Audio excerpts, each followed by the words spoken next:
What's up, YouTube? I don't know where that just came from.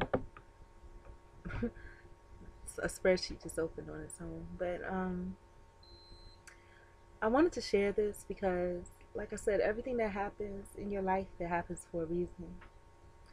God, the Creator, whatever you want to call it, wants you to realize. And when I say realize, that's REAL, realize something.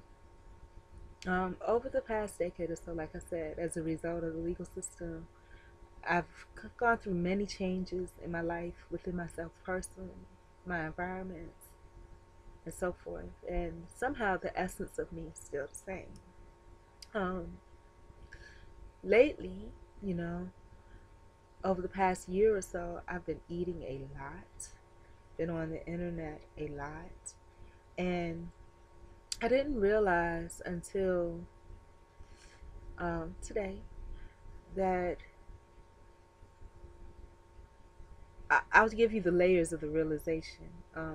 Just like I said, in my dream that I had, the realization of what was really hurting me, came in layers. Like in that dream, my sister said that she was going to Kentucky. Well, my sister, she was going on a trip, had nothing to do with me, discussing it with my mom. She was discussing it with my mother. And then, me, after a while, I'm just like, well, where the hell is she going? And she's like, I'm going to Kentucky.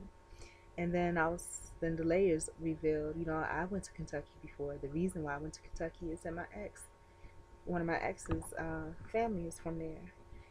And same method of realization came to me. That dream was like uncovering the slow method of uncovering pains, and realities that you've kept, inside. Now, for me, over the past decade or so, when I think about it, that's a long time to have the horrendous experience that I've had of being persecuted, prosecuted, damn near everything except for electrocuted, and who knows, every time I mention something it happens. So I hope, but whatever God the creator or whatever will it is, it will be. But so I was job hunting. I'll say like 75% job hunting.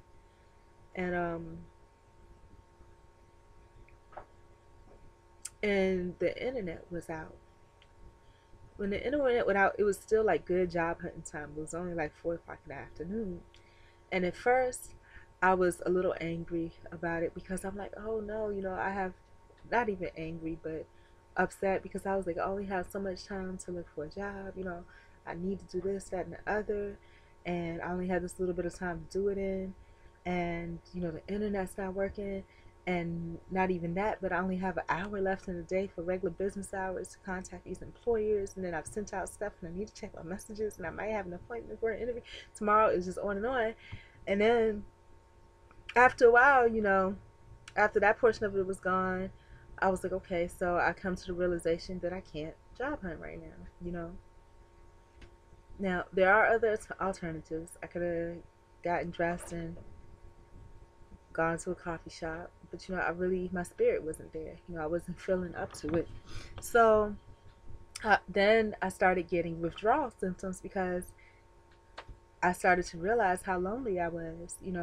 Without the internet, I didn't have anybody. Not necessarily that I have people to chat with, anyways, but I couldn't interact. I didn't have, um, I couldn't go into a chat room and watch the exchange between people. I couldn't post videos. I couldn't check to see what messages I got and think of all the possibilities of things I could do with the messages I had. I couldn't update my website. Um, and I just went through a really bad withdrawal because I was like, oh my gosh, now what? And the thing about it is that when I was younger, maybe about 18 or so, I worked at MCV hospitals in the radiology room and radiology file room. And one of the supervisors there, um, he was talking about, I guess, a young lady, and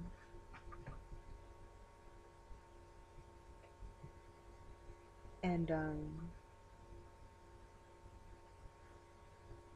hearing scuffling outside, but he was talking about a young lady, and he was just like, maybe it's the wind, because of the wind.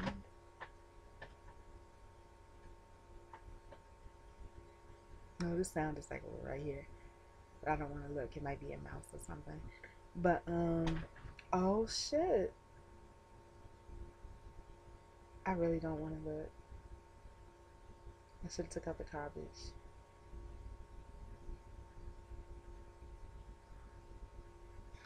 Um. Ah! Ah! I see it. Oh my god! I see it. It's a mouse. I see the tail. Oh my gosh. Okay, I'm gonna try not to look. Okay, because I need to focus on this right now. And it's like every time I want to do something. No. But anyways, what I was saying, and I was making that noise because sometimes when you make ah,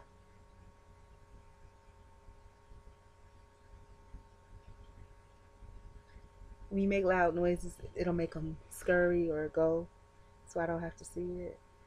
But I was like, what is that noise? I'm hearing like scuffling. I'm like, where is that coming from? But anyways, lost my train of thought. But like I was saying, the point is, stripping away the layers of protection that you have around yourself. And I didn't realize that I was using the internet as a crutch until, it was gone and I didn't have access to it. And I realized that, you know, the job hunting thing, even though that was a legitimate, acceptable thing for me to do by society standards, but it was actually something that I was doing to busy myself, to keep myself busy. So I wouldn't come face with the fact that, yo, I'm really alone, and I've been alone for a long time, but oh gosh, I hate that. Mommy. See, I know if I keep looking, I'm gonna see, and I don't want to see. But the type of alone that I am now is different than the type of alone that I was a long time ago. The type of alone that I was a long time ago was alone and successful and driven, or at least on the right path for that alone.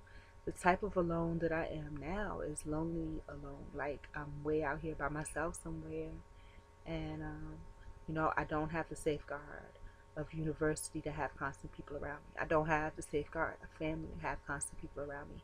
I don't have the safeguard of church because the church is not what it used to be, and I can't even find myself amidst those people for too long. And then, it's scary to me that when I do find people that are decent, or I think that are decent, all I have to do is give them a little time, and it's just, so there was a movie I watched a long time ago that said that angels, the guy liked this girl and he called her an angel, and she was just like, from far away everything looks good, but the closer you get, the more flaws you see, and that's the same thing with people. I think in my lifetime, I've been hurt too much by too many things. I've been hurt by everything that I was taught to place value on. I've been hurt by family. I've been hurt by the legal system, the government system, the churches, and not just hurt, but just literally slapped in the face.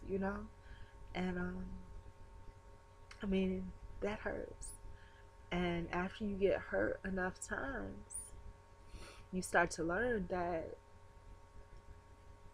those people, places, and things, they don't feel you. They don't feel your heart. They don't feel your heartbeat, and they don't feel how alive your spirit is, and they don't care, and it hurts. And like I said, I didn't really, and then those years in the homeless shelters, um, just terrible, So before I was in that situation, I've always wanted to help the quote unquote homeless. And I said, after I get out, I will go back to. It's a mouse, y'all, and I'm scared to look. But I said after, I'm not gonna look because I know it's a mouse. I can hear it. It's like scuffling through the garbage bag. But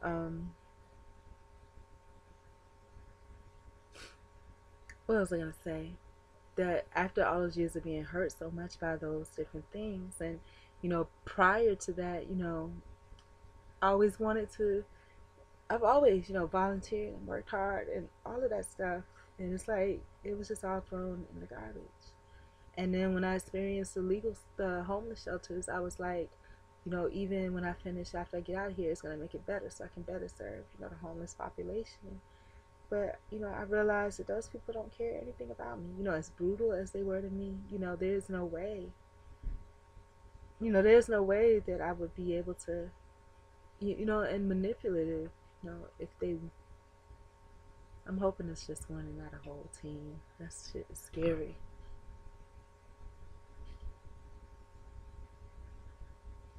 Okay, but anyways, so, um, what was I saying? So, I know there's no way that I would be able to go out and help, the homeless on the level that I wanted to, because from that point on, the way that they treated me, the people that were homeless as well as the people that, not all of them, but as well as the people that ran those institutions.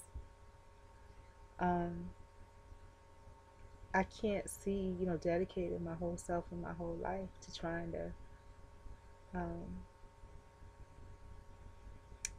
I don't know, to try to make things better because, I don't know, the system is really fucked up. And the things that the system put those people through, I mean, it creates the type of people that I'm talking about, and it creates the type of people that, like good people like myself, that, you, all of the zest that you had to make a difference, I don't, there is no making a difference. It's just, that's how the system wants to run things. It's nothing. I mean, it's going to take a lot more than just me to make a change. And because of the things I've been through that are different from what most people have been through, not most people, but what most people are willing to admit that they've been through, um, it makes me an outcast. Nobody wants to relate to that. Nobody wants to have an understanding that, yes, those things, bad things do happen to good people, you know. And I was reading a quote earlier from, what's the name, Eric Maria Rindeau or something like that, French. And, they were saying that only in novels are, a good nature and humbleness rewarded. In real life, you're taken advantage of and tossed to the side. And that's true. And if you ever read The Art of Worldly Wisdom by Balthasar Gracian, he says the same thing. An orange, don't give too much at once, because an orange, looks beautiful on a plate, but once all the juice is sucked out of it, it's thrown and tossed in the garbage like nothing. I've been tossed in the garbage plenty of times. Just about literally more times than I care to count. I'm sure I can count them, but more times than I care to count or recall, by many people, places, and things. And that hurts me because I think in my life, probably the same as my mom, all I've ever really wanted. Oh no!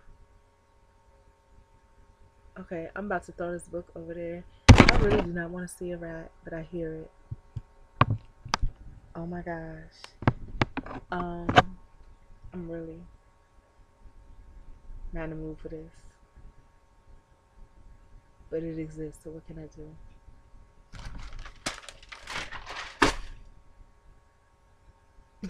And see, this is how I end up with a big mess, because I hear the mouse. I'm not going anywhere over there, but I want it to go away, so I'm throwing stuff over there. So next thing you know, there's going to be a pile of stuff over there, and I don't want to see it, so I'm not going to get up.